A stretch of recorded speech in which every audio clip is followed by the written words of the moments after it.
আসসালামু আলাইকুম। অলি স্যারের অনলাইন কোচিং এ সবাইকে স্বাগত। আজ আমরা ফিনান্সিয়াল ম্যানেজমেন্ট ও প্রজেক্ট ম্যানেজমেন্ট এর একটা কমন অধ্যায়, ক্যাপিটাল বাজেটিং এর এন্ড রিস্ক অ্যানালাইসিস এর অঙ্ক করব। অঙ্ক শুরু করার আগে আপনাদের আজকে একটা পরীক্ষা হয়েছে ফিনান্সিয়াল ম্যানেজমেন্ট ফোর্থ ইয়ার।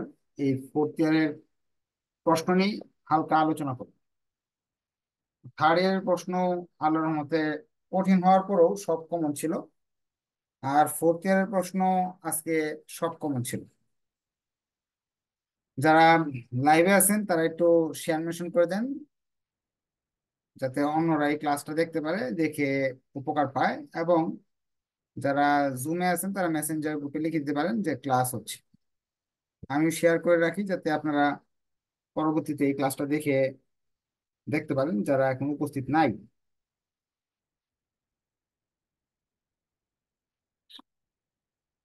গতকালকে যখন ক্লাস হয়েছিল, এটার তিনটা সলভ ক্লাস করছিলাম আমরা। গতকালকে রাত 9টা, একটা, 9:30, একটা, 10টা, একটা। 10টার ক্লাসে শুধু শর্ট সাজেশন দিছিলাম, যেহেতু প্রশ্ন কঠিন হচ্ছে। বিভিন্ন অনলাইনে বিভিন্ন ভাবে প্রচার করা হচ্ছে যে প্রশ্ন এটা হবে সেটা হবে, আপনারা কমন পাবেন না, এই করেন সেই করেন, ভয় দেখাচ্ছিল। তখন কালকে আমি তারপরে আপনাদের একটু সাহস দিছি যে এইভাবে এইভাবে পড়েন, ইনশাল্লাহ পাশ করে যাবেন। এখন আপনারা যারা লাইভে আছেন তাদের পরীক্ষা কেমন হয়েছে, ভালো না খারাপ? কমেন্ট করে জানান কেমন পরীক্ষা দিলেন। আচ্ছা, যারা গতকালকের ক্লাসটাও করছে তারাও এই প্রবলেম 12 নম্বরটা কমন পাইছে, কারণ প্রবলেম 12 নম্বরটা হলো আমাদের লেকচার শিটের 1 নম্বর অঙ্ক। এটা শর্ট সাজেশনের ছিল। যারা থার্ড ইয়ারে আছেন তারা একটু ধৈর্য ধরে অপেক্ষা করেন, কারণ আপনাদেরও যখন পরীক্ষা হবে আপনাদেরও এরকম কিছু ক্লাস হয়, ক্লাসের শুরুতে কিছু কথাবার্তা বলা হয়। যে এখানে প্রতিষ্ঠানের এখানে শেয়ার সংখ্যা দেওয়া আছে, তারপরে এক একটা শেয়ার 80 টাকা করে দাম, নতুন শেয়ার 60,000, এক একটা 60 টাকা করে বিক্রি করবে। এখানে অঙ্কে আসছে শেয়ারের সংখ্যা দেওয়া আছে 2.5 লাখ, শেয়ারের দাম 50 টাকা, নতুন শেয়ার 50,000 আর 40 টাকা, আর বাকিগুলো তো পারেননি আপনারা। সেম অঙ্ক। যে ছাত্র আমার এটা ইয়ে করছে তাকে, ছাত্রদের তো আপনাদের এইভাবে শিখাই, এটা ওল্ড এটা নিউ, সে লিখেও দিচ্ছে, মাসাল্লাহ খুব ভালো। এটা সবার পাওয়ার কথা, 10 নম্বর সবাই পাওয়ার কথা, কারণ শীটের 1 নম্বর অঙ্কটা আসছে। তারপর লিজের একটা অঙ্ক আসছে, এটাও শীটের 1 নম্বর, এটাও শীটের 1 নম্বর অঙ্কটাই আসছে, 2 নম্বর অঙ্ক আসছে নাই। যারা ভাগ্য খুব ভালো, যারা পড়ছেন, মাসাল্লাহ সবার পরীক্ষা ভালো হওয়ার কথা। এই যে শীটের 1 নম্বর অঙ্কে জিনিসটার দাম দেওয়া আছে, কত বছরের জন্য লিজ নেওয়া হচ্ছে, লিজের ভাড়া কত, স্যালভেজ ভ্যালু নাই, ঋণের সুদের পরিমাণ, সুদের হার কত, ট্যাক্স, এইগুলো দেওয়া ছিল। এখানেও এইগুলাই দেওয়া আছে। যে এটার বলতেছে, একটু বড় করে দেখাই তাহলে দেখতে সুবিধা হবে।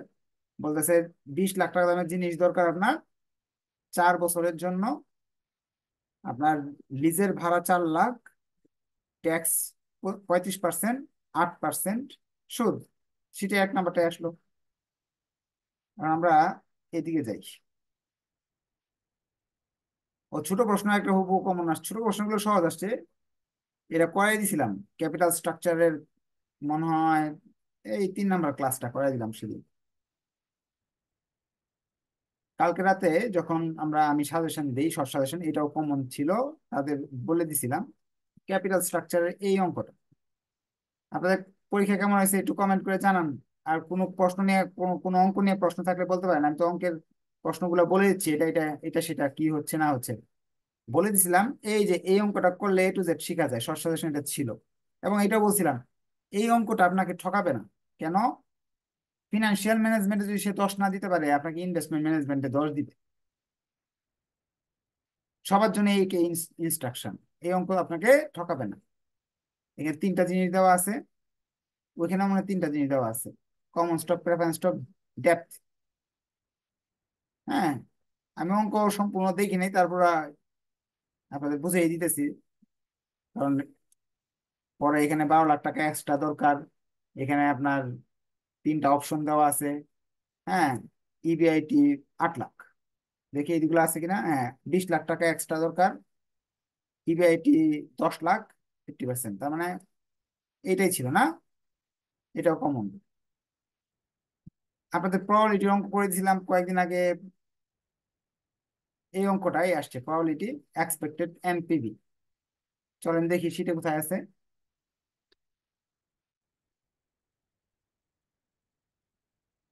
লেকচার শিটের এই যে প্রবাবিলিটি দেওয়া আছে, এক্সপেক্টেড এনপিভি দেওয়া আছে, নেট ক্যাশ ফ্লো, এই চারটা জিনিস চাইছি, দেখি ওইখানে কয়টা চাইছি। এখানে তো চাইছে তিনটা, এনপিভি চাইছে, স্ট্যান্ডার্ড ডিভিয়েশন চাইছে। কোনটা বেশি ঝুঁকিপূর্ণ, তার মানে সহজ আসছে, আমি যেটা করাই যাচ্ছে বেশি সহজ আসছে। আচ্ছা, তার মানে এটাও কমন 15 নাম্বারটা। এরপরে আমরা যাচ্ছি 16, এটা কিন্তু বানানো অঙ্ক, কিন্তু যারা পড়ছেন আলহামদুলিল্লাহ তারা সবাই পারবেন। কেন পারবেন? বেসিক আপনাদের আমার কাছে পড়লে একটা সবচেয়ে বড় সুবিধা, বেসিক কমপ্লিট করে দেওয়া হয়। এখানে জাস্ট যে যে স্টুডেন্ট আনসার করছে দেখেন, এটাও কিন্তু সে আনসার করে রাখছে। P, price earning ratio, P ratio সে শিখছে, কারণ তাকে আমি শিখিয়ে দিছি। Retention ratio, return rate of return আর।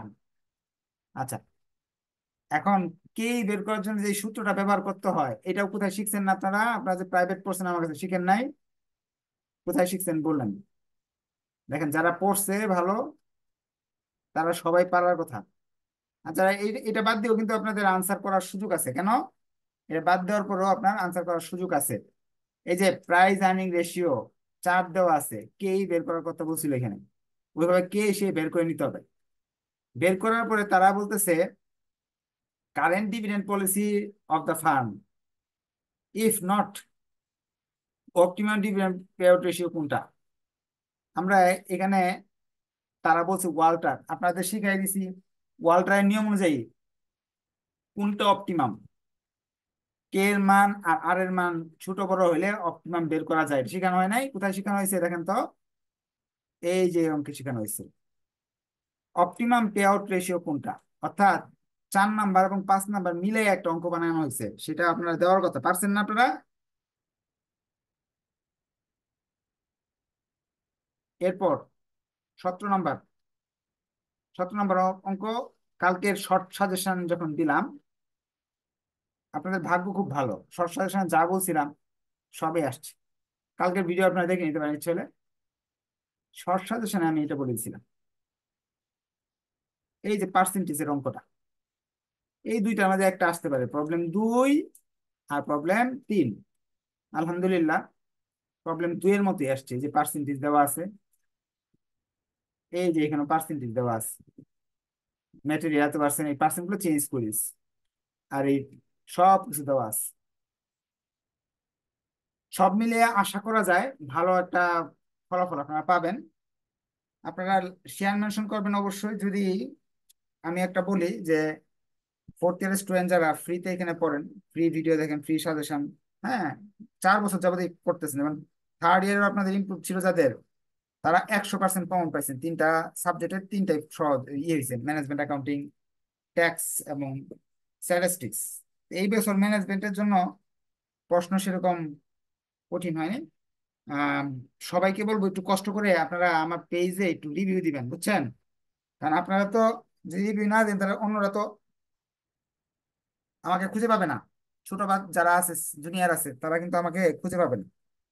আপনারা যদি উপকৃত উপকৃত হন, তাহলে ওদেরও উপকার তো করা উচিত। শেয়ার মেনশন রিভিউ দিবেন, তাহলে ওনারা, অন্যরাও জানবে। কারণ আমার মতো নকল ওলি স্যার অনেক আছে, যারা ভুলে ওই ওলি স্যারের কাছে পড়তে চলে যায়। অনলাইন অনেক টিচার আছে, তাই আমার কাছে পড়লে কমন পড়ে ভালো রেজাল্ট করা যায়, এটা জানার জন্য আপনাদের অবশ্যই শেয়ার মেনশন করতে হবে। আচ্ছা, আপনাদের নেক্সট এক্সাম নিয়ে একটু আলোচনা করি, পরে ক্লাস শুরু করে দেবে। নেক্সট এক্সাম হলো প্রজেক্ট ম্যানেজমেন্ট আছে, আর ইনভেস্টমেন্ট ম্যানেজমেন্ট আছে। প্রজেক্ট ম্যানেজমেন্ট অঙ্ক আসে, প্রজেক্ট ম্যানেজমেন্ট ভালো রেজাল্ট করতে হলে অঙ্ক করতে হবে, এটা project management suggestion. Project management প্রতিদিনই ক্লাস হবে পরীক্ষার আগ পর্যন্ত। যারা এডমিশন নিতে চান এখনো সময় আছে, প্রজেক্ট ম্যানেজমেন্ট পড়তে পারবেন। আর ইনভেস্টমেন্ট ম্যানেজমেন্ট প্রতিদিন ক্লাস হয় রেগুলার, সপ্তাহে 6 দিনই ক্লাস হয়। ওইটাও অ্যাডমিশন নিয়ে পড়তে পারবেন। ইনভেস্টমেন্ট ম্যানেজমেন্টের সময় আছে প্রায় 15 দিন। যদি পড়েন তাহলে ইনশাল্লাহ ভালো করতে পারবেন। আচ্ছা, এখন আমরা ক্লাস শুরু করে দিই। আজকে যে অঙ্ক করতেছি এটা কিন্তু প্রজেক্ট ম্যানেজমেন্টে কাজে আসবে। ফোর্থ ইয়ারে আছে, প্রজেক্ট ম্যানেজমেন্টও আছে এই চ্যাপ্টারটা, ফিনান্সিয়াল ম্যানেজমেন্টও আছে। গতদিন আমরা অঙ্ক করছিলাম এরকম, রিটার্ন প্রবাবিলিটি দেওয়া ছিল, রিটার্ন দেওয়া ছিল, পরে আমাকে এক্সপেক্টেড রিটার্ন বের করতে বলছে, স্ট্যান্ডার্ড ডিভিয়েশন বের করতে বলছে, কোফিসিয়েন্ট অফ ভেরিয়েশন বের করতে বলছে। এখন যারা নিউ থার্ড ইয়ার এবং নিউ ফোর্থ ইয়ার, তাদের জন্য দুইটা জিনিস ভাবতেছে। এক নাম্বার জিনিস হলো শীটটা আপডেট হবে, অঙ্ক এখানে যেটা আছে 11টা, এটা হচ্ছে কিছু বেড়ে যাবে। কেন? কারণ কারণ হলো আপনাদের এক্সারসাইজ দেওয়া হবে কিছু, কারণ আপনারা বাসায় পড়েন না, কিছু অঙ্ক বাড়বে। আর দুই নাম্বার হলো মেইন বই কিনতে হবে সবার আপনার পড়ার জন্য। মেইন বই যে কোনো প্রকাশনী, কমার্স পাবলিকেশন এবং মিলেনিয়াম হলে ভালো হয়। যদি না হয় কমার্স পাবলিকেশন মিলেনিয়াম, অন্য প্রকাশনী যদি পুরাতন নতুন যাই হয় ওইটা নিয়ে নেবেন। হ্যাঁ, আর কিছু বানানো অঙ্ক করানো হবে প্র্যাকটিসের জন্য। যেমন আজকে আমি এই অঙ্কগুলো দেখাবো, যেগুলো গতদিন করাইছিলাম সেটার আলোকে কিছু অঙ্ক আমি আপনাদের দেখাবো। এই যে অঙ্কটা, এটা প্রজেক্ট ম্যানেজমেন্টে আসছিল ফোর্থ ইয়ার।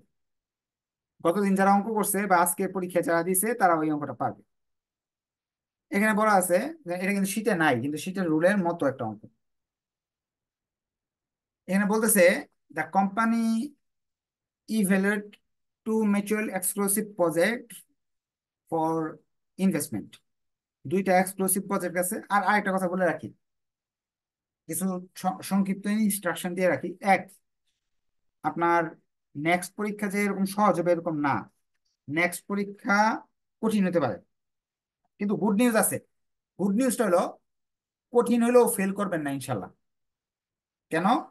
নেক্সট এক্সামে যদি দুইটা অঙ্ক পারেন, ধরেন আমি আপনাদের অনেকগুলো চ্যাপ্টার কথা বলছি, সেই চ্যাপ্টার গুলা পড়ার পরে দুইটা অঙ্ক পারলেন, ধরে নেন প্রশ্ন খুব কঠিন হয়েছে, দুইটা অঙ্ক পারছেন বা একটা পারছেন একটা, আর বাকিগুলো সব ভুল গেছে। একটা তো যদি 10 পান, 10 নাম্বার, বাকি তো 70 নাম্বার আছে। 70-এর মাঝে মনে করেন আরো তিনটা অঙ্ক দিছিলেন, ভুল গেছে, ওগুলো নাম্বারই দেয় না স্যার, রাগ করছে যে কিছুই পারে না ছাত্র। তিনটা দিছেন, 40 আছে। 40-এর মধ্যে কিন্তু এ পার্ট, বি পার্ট, সি পার্টের থিওরি আছে। এ পার্টে যদি আপনি 7টা পারেন, এক করে 7, তার আরো তো 30 নাম্বার আছে। 30 নাম্বারে যদি থিওরি ভালো করে লেখেন, কি 15 তো দিবে আপনাকে। 30 নাম্বারে যদি ভালো করেও যদি লেখেন, 30-এ যদি আপনি 15 পান, 32-এ পাস। আর বাকি যে 30 ভুল গেছে ওইটা 0 পাইছেন। কারণ এইটা থিওরি হলো বাংলায়, সো এটা নিয়ে টেনশন নেই, প্রশ্ন কঠিন হলেও ভালো করতে পারবেন। কিন্তু একটা বা দুইটা অঙ্ক যে দিয়ে আসতে হবে পরীক্ষায়, সেটার যোগ্যতা অর্জন করতে হবে আপনাকে। সেটা যোগ্যতা যদি অর্জন না করতে পারেন, তাহলে নির্ঘাত ফেল করবেন, প্রজেক্ট ম্যানেজমেন্টও ফেল করবেন, ইনভেস্টমেন্টও ফেল করবেন। এই জন্য এখনো সময় আছে, যাদের পড়া নাই ভালো করে পড়তে থাকেন। আচ্ছা, আমরা যা করতেছিলাম, এই অঙ্কগুলো দেখতেছিলাম যে, আর এই যে অঙ্কটা দেখতেছিলাম, এখানে কোম্পানির ইনকাম দেওয়া আছে। গতদিন শিখেছিলাম পার্সেন্টেজ দেওয়া ছিল এদিকে, এবার ইনকাম দেওয়া আছে। আজকে এই প্রশ্নটা আসছিল, যে এই প্রশ্নটা আর কি ইনস্ট্রাকশন অন্য কিছু বলেছে, এখানে ইনস্ট্রাকশন অন্য কিছু বলেছে।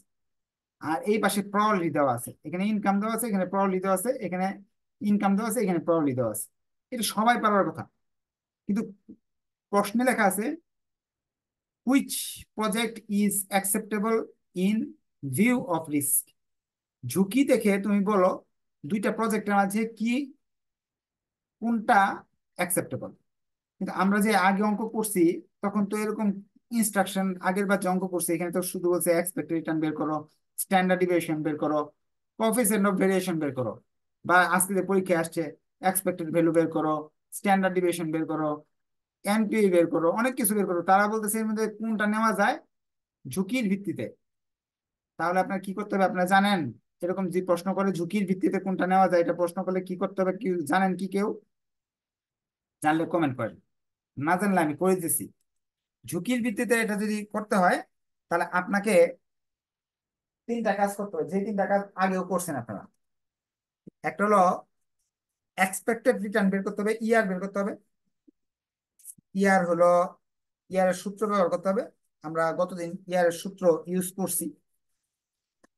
আপনাদের ক্লাসে মাঝকে আরেকটা কথা বলে দিই, দেখবেন কিছু ফেক আইডি এবং কিছু ফেক টিচার আছে, ফেক আইডি আছে। প্রশ্নটা কঠিন হলে তারা কমেন্ট এবং বিভিন্ন গ্রুপে পোস্ট দিতে পারে, দেখ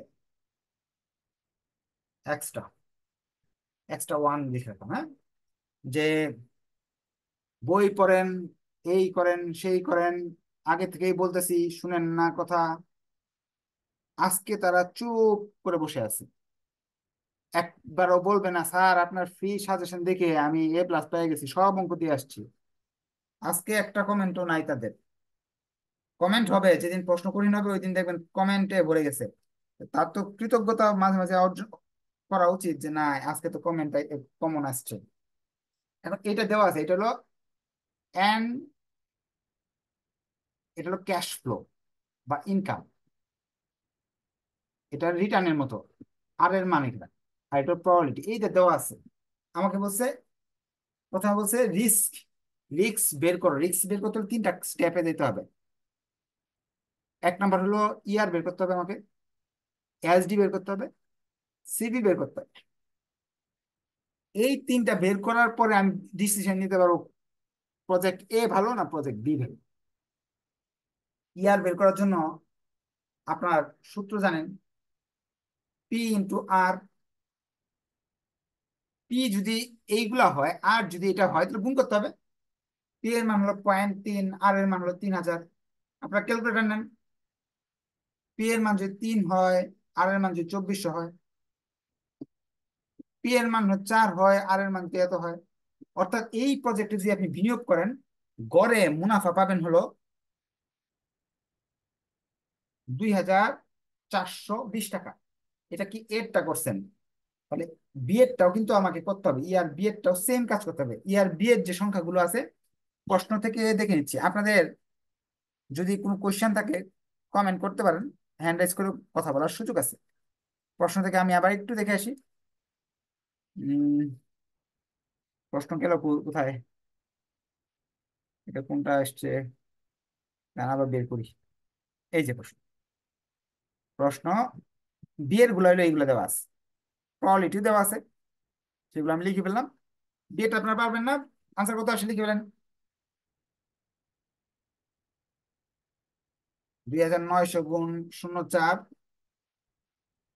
2500 × 0.3, 2200। আমি খুব ভয়ে ছিলাম এবং টেনশনে ছিলাম, কারণ আমাদের এটা ফাইনাল ইয়ার আপনাদের জন্য। যদি আপনারা ফিনান্সিয়াল ম্যানেজমেন্টে ফেল করেন বা রেজাল্ট খারাপ হয়, তাহলে ইয়ার চলে যাবে। কারণ গত বছর এরকম প্রশ্ন কঠিন হয়েছিল, অনেক ছাত্রদের ইয়ার লস হয়ে গেছে। হ্যাঁ, তা আলহামদুলিল্লাহ আজকে প্রশ্ন অনেক সহজ হয়েছে। বানাই দিছে কিন্তু একেবারে সবকিছু বানাই দেয়নি। এখন আমাকে এসডি করতে হবে। এসডি করার জন্য সূত্র শিখিয়ে দিচ্ছিলাম এরকম, এর জন্য করতেছি আমরা সামেশন R - ER² × P। আর এর মান এইগুলো, ইয়ার এর মান এটা, আর এর মান হলো 3000 ধরবো প্রথমে, ইয়ার এর মান হলো 2400 টাকা,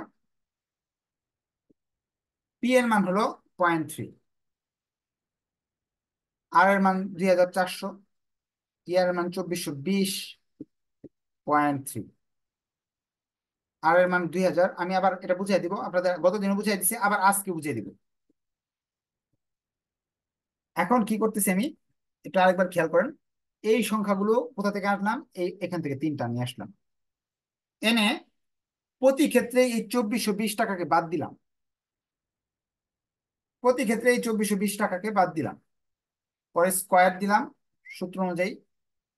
পি এর মান 3টা ছিল, 1টা 2টা 3টা, 3টা লিখলাম। অর্থাৎ দেখেন, এই জিনিসটা আর এই জিনিসটা প্রথম লাইন থেকে নিছি, আর এটা হলো সবার জন্য সমান। দ্বিতীয় লাইন থেকে এই 2টা জিনিস নিছি, আর এই 2400 সবার জন্য ছিল। তৃতীয় লাইন থেকে এই 2টাকে নিলাম, 2400 সবার জন্য ছিল ছিল। আপনাদের যদি কোয়েশ্চেন থাকে একটু কাইন্ডলি বলবেন যে স্যার বুঝছি বুঝছি নেই, তা আমি আমি আবার বুঝাবো ইনশাল্লাহ। বুঝলে একটু ওকে লিখে দেন। তাহলে এস ডি তার জন্য হলো 4 1 4 2 5।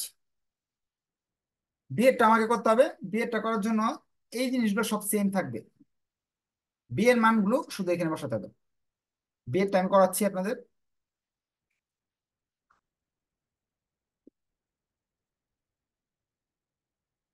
বুঝলে একটু কষ্ট করে ওকে লিখে দেন, না বুঝলে বলতে পারেন স্যার বুঝি নাই। এই যে 2900 2500 আর হলো 2200, এই তিনটা জিনিস লিখতেছি। আর প্রবাবিলিটি 4 3 3। 29 25 2200। আর হলো এটা হলো 4 3 3 দিলাম। এই মাঝখানে কত বসবে? বিয়ের জন্য করলে এই জিনিসটা বসবে।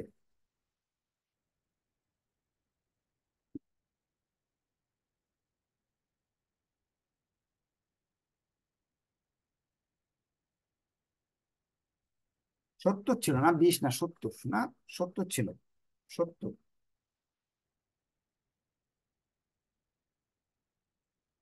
আনসার আসতেছে বিয়ের জন্য 86,100 √200 এত। ক্যালকুলেশন গুলো আমি আর বললাম না, বেশি একটা সময় নষ্ট করলাম না, যেহেতু আগে করানো আছে। এখন এই দুইটা কিন্তু প্রশ্নে বলে নাই, বলছে ঝুঁকির মাত্রা বের করে এই দুইটার মাঝে কোনটা ভালো। এটার জন্য এই কাজটা করা দরকার ছিল। এখন সিবি বের করার জন্য, ঝুঁকির মাত্রা বের করার জন্য সিবি দরকার আমার। সিবি ছাড়া আমি ঝুঁকির মাত্রা বের করতে পারি না। কিন্তু সিবির জন্য সূত্র হলো এস ডি উপরে ইয়ার নিচে ইন্টু 100। এখন এই সিবি ছাড়া ঝুঁকি বের করা যায় না। সিবির জন্য এদের দুইজনকে বের করতে হইলো আমার ফ্রিতে। বের করলাম। এখন এর সিবি বের করার জন্য আমি এস ডির মান উপরে লিখলাম, এই যে এই মানটা। ইয়ারের মানটা লিখলাম নিচে ইন্টু 100। ঝুঁকির পরিমাণ আসলে 70%। বি, বির হলো এস ডির মান হলো 2 3 2 9 3 293।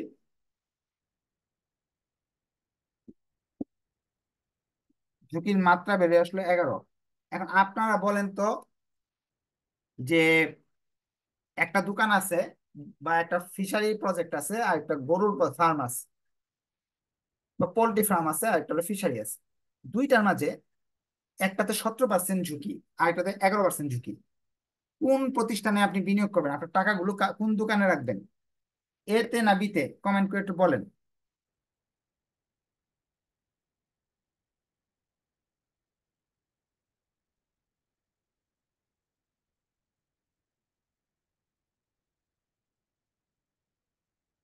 ইন কোর্স এবং খাতা দুইটা মিলে যদি 40 হয় তো খুব খুব ভালো।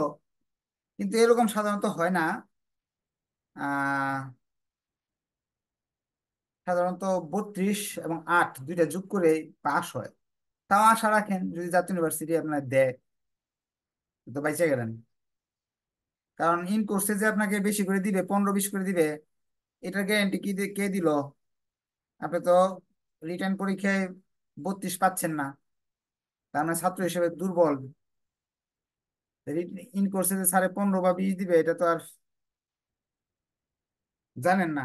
স্যারের কাছে জিজ্ঞেস করে নেন কত দিছে, দিয়ে পরে আশা করেন যে না, আমার ইন কোর্সে দুইটা মিলে পাস করবে।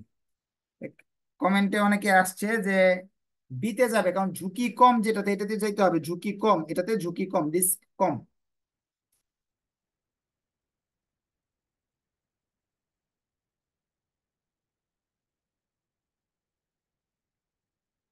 তাহলে আপনার project B should be selected, যেটার ঝুঁকি কম সেটাই নিতে হবে। Project B should be selected.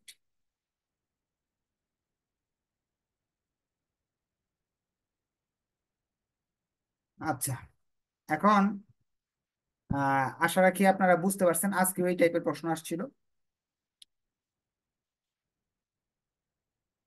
যেগুলো পড়ায় দেই এই টাইপেরই আসে। যেমন প্রজেক্ট ম্যানেজমেন্টের আরেকটা কোয়েশ্চেন 2016 সালে, ইয়ার দেওয়া আছে দেখেন, এসডি দিয়ে দিছে, এটা একটা বড় প্রশ্ন, 10 নম্বরের প্রশ্ন, কিভাবে দিল স্যাররা আমি বুঝলাম না। ইয়ার দেওয়া আছে, এসডি দেওয়া আছে, তারা বলতেছে সিবি বের করতে। তার মানে এই যে 3500-কে 12,000 দিয়ে ভাগ করবেন, 100 দিয়ে গুণ করবেন, সিবি বেরিয়ে আসবে। তিনটার জন্য আলাদা আলাদা করবেন, কোনটা মোর রিস্কি, এই তিনটার মধ্যে ঝুঁকিপূর্ণ কোনটা, এটার উত্তর কিন্তু আলাদা হবে, এরকম না। প্রশ্নে বলছে এবার একটা দুয়ে, এটা প্রজেক্ট ম্যানেজমেন্টে আসছে এই প্রশ্নটা, আপনার 2016 সালে বড় প্রশ্ন হিসেবে আসছে।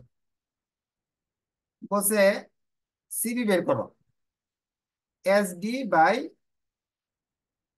ইয়ার ইন্টু 100। এর জন্য আলাদা এসডি দেওয়া আছে 12,000, আমরা তো মাত্র দেখলাম,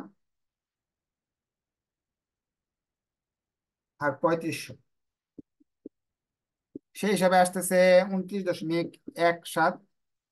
বির জন্য আলাদা দেওয়া আছে 4,000 আর 13,000, 30.77। সির জন্য দেওয়া আছে 7,000 আর 16,000।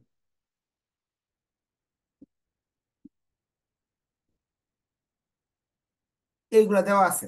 এখন তারা বলছে এটার মধ্যে কোনটা ঝুঁকিপূর্ণ, বলে নাই।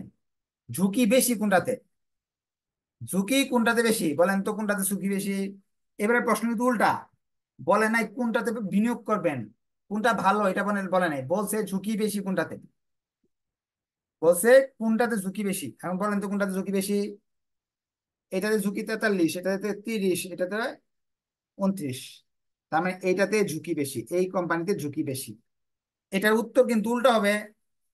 আগের মতো যদি উল্টা দেন, তাহলে কিন্তু নাম্বার কাটা। ঠিক আছে। আচ্ছা, কেউ কথা বলতে চাইলে বলেন। আর থার্ড ইয়ার এবং new fourth year, new third year regular সুন্দরভাবে ক্লাস হবে নেক্সট উইক থেকে ইনশাল্লাহ। 1 তারিখ থেকে খুব ভালো করে ক্লাস হবে। যারা আপনাদের পরিচিত থার্ড ইয়ার ফোর্থ ইয়ারে আছে, অবশ্যই রেফারেন্স করবেন এইভাবে, যারা রেফারেন্স করে আপনি যে বিপদে পড়বেন এরকম না। অলি স্যার ইউটিউব চ্যানেলের ভিডিও আছে, দেখো। অলি স্যার পেজ যে আছে, বাংলাদেশের সবচেয়ে বিবিএমবি এর সবচেয়ে বড় পেজ বাংলাদেশের, সেখানে দেখো রিভিউ গুলা দেখো আমাদের, যে কত কত মানুষ ভালো রেজাল্ট করছে। দেখার পরে যদি ভালো লাগে তাহলে ভর্তি হোক। 1 তারিখের দিকে আমরা new fourth year new third ইয়ারের আমি ক্লাস শুরু করব। আপনারা যারা আছে তাদের একটু জানাবেন, এইগুলো শেয়ার মেনশন করে দিলে এমনি চলে আসবে মানুষ। আচ্ছা, আজকে দুইজনের কোশ্চেন নেই, বলেন কি প্রশ্ন।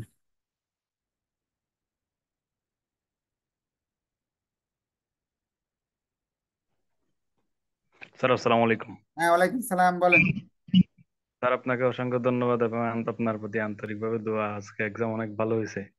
আচ্ছা, মাশাআল্লাহ, খুব ভালো। স্যার একটা প্রশ্ন ছিল। অবশ্যই বলেন। স্যার লিজ ফিন্যান্সিং এ যে ম্যাথটা আসছে আসছে ওটা আমার পুরোটা সব ঠিক আছে, বাট আমি লোন অপশনে যে আর বের করে আর এর মান ক্যালকুলেটরে 0.052 আসে, বাট আমি 0.05 দিয়ে করে ফেলছি। ওটা কি ভুল হবে ম্যাথ? না না, এটা ক্লাসে বুঝাই দিয়েছিলাম। দুইটাই, লিজ এবং লোন, দুই অপশনে এটা দেখাইতে হবে এই সেমটা। হ্যাঁ, ধরেন আপনি আসছে 5.23, আপনি যদি 5% দিয়ে অঙ্ক করে ফেলেন 100% হবে। কিন্তু দুইটাই দেখাতে হবে, লিজে এবং লোনে 5% দিয়ে করতে হবে, এটা পার্সেন্ট চেঞ্জ করা যাবে নাকি। হ্যাঁ, এটা কোনো সমস্যা না। আর বিষয়টা হলো, যারা কৃতজ্ঞতা স্বীকার করতে চান, ফোন দিয়ে বললে, মেসেজ দিয়ে বললে আমি আপনাকে আর চিনে রাখতে পারবো না। কম এইখানে বললে চিনে রাখতে পারবো না, কিন্তু আমার পেজে একটা রিভিউ দিয়ে রাখলে ওইটা সারা জীবন থাকবে, এবং আমি ওই আইডিটা চিনে রাখবো যে না, উনি আমার স্টুডেন্ট ছিল, উনি আমার ওনার প্রতি একটা আমার সিম্পিতি, দোয়া বা যেটাই বলেন, এটা আমার থাকবে। এই জন্য রিভিউ দিয়ে রাখবেন, তাহলে রিভিউটা সবসময় থাকবে। কারণ এখানে 2 লাখ স্টুডেন্ট পড়ছে এই পর্যন্ত, রিভিউ হলো 202টা মাত্র। তাহলে কি 1%ও না, হাজারে একজন করে আইসা রিভিউ দিয়ে গেছে। তার অর্থ কি, যে রিভিউ দিতে চায় না মানুষ। আপনারা যদি কৃতজ্ঞতা সত্যি প্রকাশ করতে চান, অবশ্যই রিভিউ দিবেন। ধন্যবাদ সবাইকে, আসসালামু আলাইকুম, নেক্সট ক্লাসে দেখা হবে, আল্লাহ হাফেজ।